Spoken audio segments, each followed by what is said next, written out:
ورحمۃ اللہ وبرکاتہ۔ جو لوگ بھی اللہ کے راستے میں اپنا مال خرچ کرتے ہیں ان کی مثال ایسے ہے جیسے کسی نے ایک دانہ زمین میں کاشت اور اس دانے سے 7 تنے نکلے، بالیاں نکلیں اور ہر بالی میں 100 دانہ، یعنی اور جسے چاہتا ہے اللہ اس کا اجر بڑھا دیتا ہے۔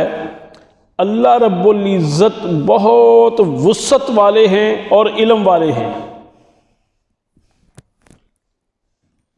سورہ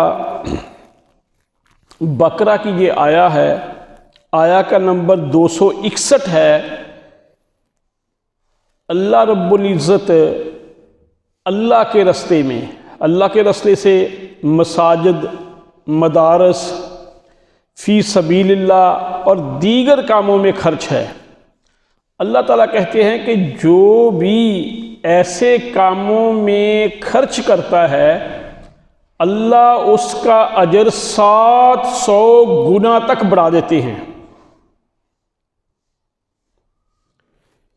ایسے ہی دوسری ایک روایت ابو مسعود انصاری رضی اللہ تعالیٰ سے ہے، کہتے ہیں کہ ایک آدمی نبی مکرم صلی اللہ علیہ وسلم کے پاس اپنی اونٹنی نکیل سمید لایا اور عرض کیا کہ اے اللہ کے رسول صلی اللہ علیہ وسلم، میں یہ اونٹنی اللہ کے راستے میں دیتا ہوں۔ تو رسول اللہ صلی اللہ علیہ وسلم نے فرمایا کہ اللہ تجھے قیامت والے دن ایسی 700 اونٹنیاں دیں گے۔ صحیح مسلم۔ اور ایسے ہی ایک اور صحابی نسائی کے اندر روایت ہے ان سے، وہ کہتے ہیں کہ رسول اللہ صلی اللہ علیہ وسلم نے فرمایا جو بندہ بھی اللہ کے راستے میں خرچ کرتا ہے اللہ اس کو یا اس کے اجر کو 700 گنا بڑھا کر لکھتے ہیں۔ یہ تو ایک حد ہے، لیکن ایمانی کیفیت اور حالات کے پیش نظر جس وقت جتنی زیادہ ضرورت ہو اور جتنے مشکل حالات ہوں ان حالات میں خرچ کرنا یا کوئی اور نیکی کرنا اس کا اتنا ہی اجر زیادہ ہوتا ہے۔ جیسا کہ نبی مکرم صلی اللہ علیہ وسلم نے حضرت عائشہ سے فرمایا تھا کہ اے عائشہ، عمرے کا اجر تھکاوٹ اور خرچ کی بنا پہ ہے، یعنی جتنا کسی کا خرچ زیادہ آتا ہے اور جتنی کسی کو تھکان زیادہ آتی ہے، اسے سفر زیادہ کرنا پڑتا ہے، اس کو مشکل پروسیس سے گزر کے جہاں تک پہنچنا پڑتا ہے۔ مثال کے طور پہ ایک کسی کمیونسٹ ملک میں رہنے والا بندہ ہے، دور دراز کا علاقہ ہے، بڑی مشکل سے بڑے ہیلے بہانوں سے وہاں گورنمنٹ سے اجازت ملتی ہے، پھر وہاں سے فلائٹیں بھی کم ہیں، وہ بڑی مشکل سے آتا ہے، آگے آ کے پھر اس کا خرچہ بھی بڑا ہوتا ہے، تو اس کے لیے اور جو ایک قریبی ہے وہاں کا رہنے والا، دونوں کا اجر برابر نہیں۔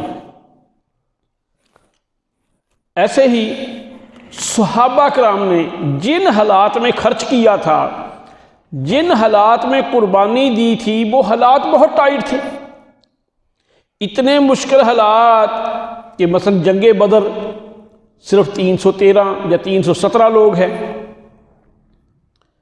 ایسے ہی جنگ احد 1000 لوگ نکلے ہیں، ان میں سے بھی عبداللہ بن ابی اپنے 300 ساتھیوں کو لے کے واپس آ گیا، تو باقی 700 رہ گئے، یعنی وہ ساتھ چھوڑ گیا۔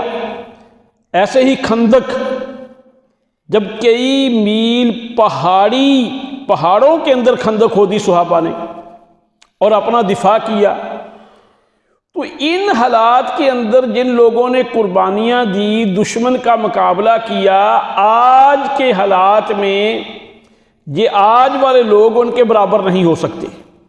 اسی لیے محمد رسول اللہ صلی اللہ علیہ وسلم نے فرمایا کہ میرا صحابی اگر ایک لپ، ایک چلو اللہ کے راستے میں جو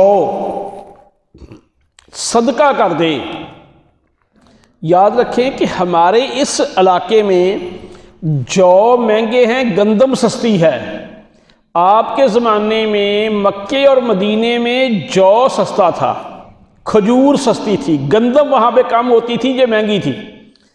اچھا، اب جو ایک سستی چیز تھی، اس لیے آپ نے کہا کہ ایک لپ جو صدقہ کرے، تم احد پہاڑ کے برابر سونا صدقہ کرو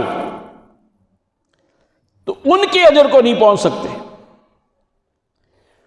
ثابت کیا ہوتا ہے کہ جو کسی چیز کے بانی ہوتے ہیں، جو کسی چیز کی ابتدا کرنے والے ہوتے ہیں، جو فاؤنڈر ہوتے ہیں، جو کسی اچھے کام کی بنیاد رکھنے والے ہوتے ہیں، ان کے لیے مشکلات بھی زیادہ ہوتی ہیں۔ مثال کے طور پہ جہاں یہ جامعہ سلفیہ ہمارا ایک دینی ادارہ ہے، بہت سارے طلبہ پڑھتے ہیں، تو ان کا بہت لمبا چوڑا بجٹ ہے، لیکن اس کے آغاز میں وہ کہتے ہیں کہ اگر ہمیں کسی گاؤں سے، جو بانی ہے، کوئی بندہ کہتا تھا کہ ایک بوری میں گندم کی دیتا ہوں، کہتے ہم خوشی سے اس کو وہاں سے اٹھانے جاتے تھے، جا کے لے کے آتے تھے۔ یعنی اس وقت ان کے نزدیک ایک بوری گندم کی بھی بڑی ویلیو تھی۔ تو آج اگر انہیں کو کہے کہ ہم سے 10 بوریاں لے جاؤ، وہ کہیں گے جہاں بھیج دو ورنہ رہنے دو۔ بات یہ ہے کہ آج جو 10 دیتا ہے، جس نے اس وقت ایک دی، دونوں برابر نہیں۔ تو بلکہ بات چل رہی تھی کہ اللہ تعالیٰ بہت ہی قدردان ہیں، جیسا کہ نبی مکرم صلی اللہ علیہ وسلم نے فرمایا کہ جو بندہ اپنی حلال کی کمائی سے معمولی سا بھی خرچہ کرتا ہے اللہ کے راستے میں، اللہ تعالیٰ اس کو خوشی سے قبول کرتے ہیں۔ آپ نے فرمایا کہ جو کوئی ایک کھجور کے برابر حلال کمائی سے صدقہ کرے، کیونکہ اللہ تعالیٰ حرام کو قبول نہیں کرتے، اور اللہ تعالیٰ اس کو دائیں ہاتھ میں لیتے ہیں اور اس کے لیے اس کو بڑھاتے ہیں، زیادہ کرتے ہیں۔ جیسے ایک بندہ کوئی مویشی، کوئی جانور چھوٹا لے کے اس کو پال کے بڑا کرتا ہے، بعین ہی اللہ تعالیٰ اس بندے کے خرچے کو بڑھاتے ہیں اور بڑھا بڑھا کے پہاڑ کے برابر کرتے ہیں۔ یعنی یہ اللہ تعالیٰ حلال کی کمائی والے کا اتنا اجر کرتے ہیں۔ اب جو میرے بھائی بات ہم نے اس لیے رکھی آپ کے سامنے، یہ تو ہے اجر۔ اب رہی بات کہ ایک بات جو آگے رکھ کے پھر ہم انشاءاللہ اگلے اسی موضوع کو آگے اس کی وضاحت کرتے ہیں۔ ایک اہل علم ہے، انہوں نے باب باندھا کہ جو بندہ اپنی کمائی کا 1/3، 1/3 خرچہ کرے نا، وہ کبھی تنگ دست نہیں ہوتا۔ دیکھیں، آپ کہیں گے 1/3 تو اس نے اللہ کے راستے میں خرچ کر دیا، اب تنگ دست کیسے نہیں ہوگا؟ اس کی دلیل ایک تو وہ لائے ہیں صحیح مسلم سے کہ حضرت ابو ہریرہ رضی اللہ تعالیٰ عنہ فرماتے ہیں کہ ایک بندہ جنگل میں کھڑا تھا، اس نے بادلوں سے آواز سنی، بادلوں کو آرڈر مل رہا ہے کہ فلاں آدمی کے باغ کو پانی پلاؤ۔ چنانچہ بادل اس طرف چلا گیا جس طرف اس آدمی کا باغ تھا۔ اب یہ بندہ بھی اس کے پیچھے چلنا شروع ہو گیا۔ بادل جو تھے وہ ایک چٹان پہ گئے، وہاں پہ پانی برسانا شروع کر دیا۔ اب اس چٹان سے پانی نالیوں کے ذریعے بہنا شروع ہو گیا، جیسے پہاڑوں سے ہمارے چشمے آتے ہیں، نالے آتے ہیں۔ اب وہ نالے ایک باغ میں چلے گئے، وہاں پہ ایک بندہ جو باغ کے اندر تھا، یہ وہاں پہنچ گیا۔ اس نے پوچھا اس بندے سے کہ تو بتا کہ تو اس باغ میں کیا تیرا عمل ہے؟ اس نے پوچھا کچھ نہیں۔ اس نے کہا نہیں، پھر ہی بتاؤ۔ اس نے کہا جی میں اس کی جو بھی پھل ہوتا ہے، جو بھی اس کی انکم ہوتی ہے، اس کے 3 حصے کر لیتا ہوں، ایک اپنے گزر اوقات کے لیے رکھ لیتا ہوں، اپنے بیوی بچوں پہ، ایک اسی کی تعمیر و ترقی پہ لگا دیتا ہوں، اور ایک میں اللہ کے رستے میں صدقہ کر دیتا ہوں۔ اب کیا ہوا کہ جو ایک حصہ اللہ کے رستے میں خرچہ کرتا تھا، اس کی حفاظت خود اللہ نے کروائی کہ بادلوں کو آرڈر دیا، بادل کہاں گئے، اس کو پانی پہنچایا۔ اب رہی آج کے دن میں ہم دیکھتے ہیں، میں نے شاید ایک آدھ جمعہ پہلے بھی مثال دی، سعودیہ کے اندر ایک بندے نے اپنی کمائی کا 1/3 اپنی زندگی میں ہی بچوں کو کہتا کہ اب میں نے کاروبار نہیں کرنا، رفائی کام کرنے ہیں، یہ تو ہمارا حصہ بنتا ہے، 1/3 مجھے وصیت کرنے کا اختیار ہے، تو میں اپنا 1/3 کی وصیت کرتا ہوں، باقی تم کاروبار کرو۔ اب اس کا 1/3 میں سے ایک باغ کھجوروں کا ہے، جو دنیا کے اندر قرۂ ارض پہ جتنے بھی کھجوروں کے باغ ہیں ان میں سے سب سے بڑا ہے، اور وہ سارے کا سارا حرم کی تعمیر و ترقی، حرم کے مہمانوں کے لیے وقف ہے۔ یہ بات سوچنے والی، سمجھنے والی ہے کہ اور اس کو اللہ نے اور ہی بڑھا دیا ہے۔ اب یہ تو بات آ گئی کہ جو اللہ کے رستے میں خرچ کرتے ہیں، لیکن نہ وہ کسی پہ احسان جتلاتے ہیں، نہ وہ کسی کو کہتے ہیں کہ میں نے کیا اللہ کے لیے ہے، بندوں کے لیے تو کیا ہی نہیں، اللہ ہی دے گا۔ اب رہی بات کہ بندے کیا دیتے ہیں۔ بندوں میں سب سے قریبی کسی انسان کی اولاد ہوتی ہے۔ ہم ساری اولادوں کے بارے میں نہیں بات کروں گا، لیکن آج کل کے ماحول میں اکثر اولادیں اسی طرح کی مل رہی ہیں، سب کی میں ہم نہیں بات کرتا، لیکن کچھ سیالکوٹ کا ایک واقعہ ہے۔ جن دنوں میں ہمارے یہ تحریک لبیک والوں نے دھرنا دیا ہوا تھا، رستے بلاک تھے، ان دنوں میں سیالکوٹ کے ایک کاروباری فرد کو اٹیک ہو گیا۔ اب سیالکوٹ کی بجائے انہوں نے لاہور لے کے جانا تھا، راستے بلاک تھے، لاہور جا نہیں سکتے تھے، تو ان کی مالی حیثیت اتنی زیادہ تھی کہ انہوں نے کرائے پہ ہیلی کاپٹر منگوا لیا، ہیلی کاپٹر کے ذریعے ان کو لاہور لے گئے، لیکن راستے میں ہی جو اللہ کو منظور تھا وہ دنیا سے چلا گیا۔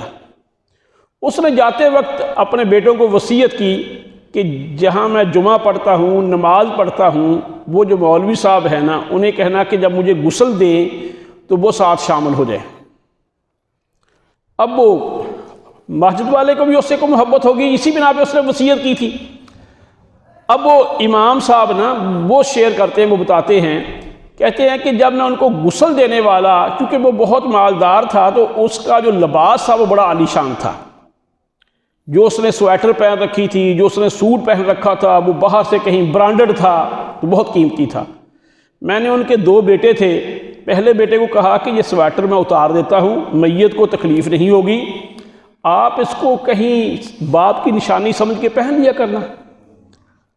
ایک تو میں 2 باتیں کروں گا، ایک تو ہمارے جو معاشرے کے اندر غلط و عام باتیں ہیں، او جی مردے کا لباس میں پہنوں، مردے کا، اب اسی مردے کی گاڑی استعمال کر رہا ہے، اسی مردے کا گھر استعمال کر رہا ہے، جس صوفے میں مردہ بیٹھتا تھا اس کو اٹھا کے تم نے باہر پھینک دیا۔ اب جو سویٹر ہے جی میں پہن لیا کروں گا۔ بھئی اسے شریعت نے کیا کہا؟ دھونے کے بعد جیسے مرضی ہے، جیسے گندا کپڑا ہو گیا، جو کوئی اگر کوئی چیز لگی ہے دھو کے پہن لو، ایسے ہی کہتا میں نے کاٹ دیا۔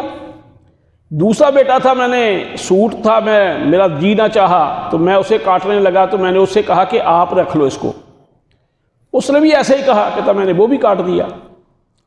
یعنی اب بات دیکھیں کہ جب بندے کی ہوا نکلتی ہے اسی وقت کیسے لوگ بدلتے ہیں۔